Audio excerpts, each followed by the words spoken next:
अमरावती शहर में कल यानी रविवार मानो एक तरह से गुनाहों का रविवार रहा, क्योंकि पुरानी रंजिश जैसी वजह के चलते गत रोज शहर में दो अलग अलग स्थानों पर वारदातें उजागर हुई, जिनमें से पहली वारदात शहर के खोलापुरी गेट पुलिस थाना क्षेत्र अंतर्गत उजागर हुई, जहां पर रविंद्र राजूरकर की जान ली गई तथा उनके शव को अकोली रेलवे स्टेशन परिसर के बाद स्थित जंगल परिसर में फेंक दिया गया। इस मामले में अपराध शाखा ने दो आरोपियों को गिरफ्तार किया, जिनमें एक नाबालिग का भी समावेश है। वहीं दूसरी घटना चपरासीपुरा परिसर स्थित शुक्रवार बाजार परिसर में घटित हुई, जहां पर सैयद नजीम सैयद सालार उम्र 35 इसको शुक्रवार बाजार स्थित उसके ही साथ हमेशा उठने बैठने वाले कुछ युवकों ने आपसी विवाद के चलते उनकी जान ली। एक ही दिन में दो वारदातें घटित होने के चलते इस समय शहर में अच्छा खासा हड़कंप व्याप्त है। खास बात यह है कि दोनों मृतकों का आपराधिक रिकॉर्ड रहने की जानकारी सामने आई है तथा उन पर हुए हमलों के पीछे पुरानी रंजिश के मुख्य वजह रहने की बात स्पष्ट हुई है।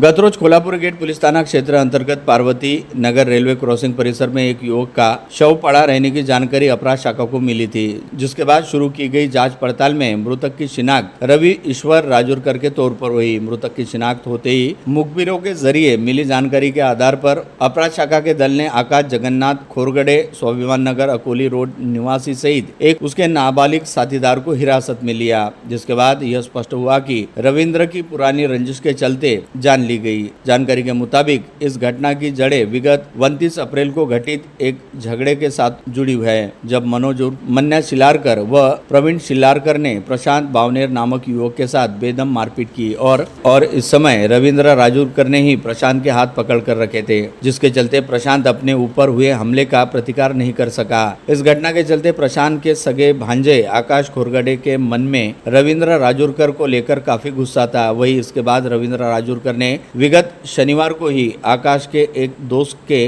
पांठेले के साथ तोड़फोड़ की थी। ऐसे में मामा के साथ हुई मारपीट और पांठेली की गई तोड़फोड़ के चलते आकाश सहित उसके दोस्त का संयम टूट गया और उन्होंने इसका बदला लेने हेतु रविंद्र का गेम बजाने की योजना बनाई। जानकारी के मुताबिक बीती शाम करीब 7 बजे के आसपास दोनों आरोपियों ने रविंद्र राजूरकर का अपहरण करते हुए उसे उठा लिया और फिर उसे अकोली रेलवे मार्ग परिसर के सुनसान जंगल क्षेत्र में लेकर गए, जहां पर उसके साथ मारपीट की गई। यह मारपीट इतनी भीषण थी कि रविंद्र की मौके पर ही जान चली गई, जिसके बाद सबूत नष्ट करने के उद्देश्य से दोनों आरोपियों ने रविंद्र के शव को रेलवे पटरी के किनारे घनी झाड़ियों में फेंक दिया और वहां से भाग गए। बीती रात करीब 8 बजे के आसपास इस घटना के सामने आते ही अपराध शाखा के पीआई संदीप चौहान ने जांच के सूत्र अपने हाथ में लेते हुए आकाश सहित उसके नाबालिग साथीदार को अपनी हिरासत में लिया। उन्होंने पहले तो टालमटोल वाले जवाब दिए, लेकिन कड़ाई के साथ पूछताछ किए जाने पर अपना अपराध कबूल कर लिया। खोलापुरी गेट पुलिस मामले की जांच कर रही है। यह कार्यवाही पुलिस आयुक्त राकेश ओला, पुलिस उपायुक्त गणेश शिंदे, श्याम घुगे व रमेश धुमाल, सहायक पुलिस आयुक्त शिवाजी बसाटे के मार्गदर्शन में तथा अपराध शाखा के पीआई संदीप चौहान के नेतृत्व में की गई।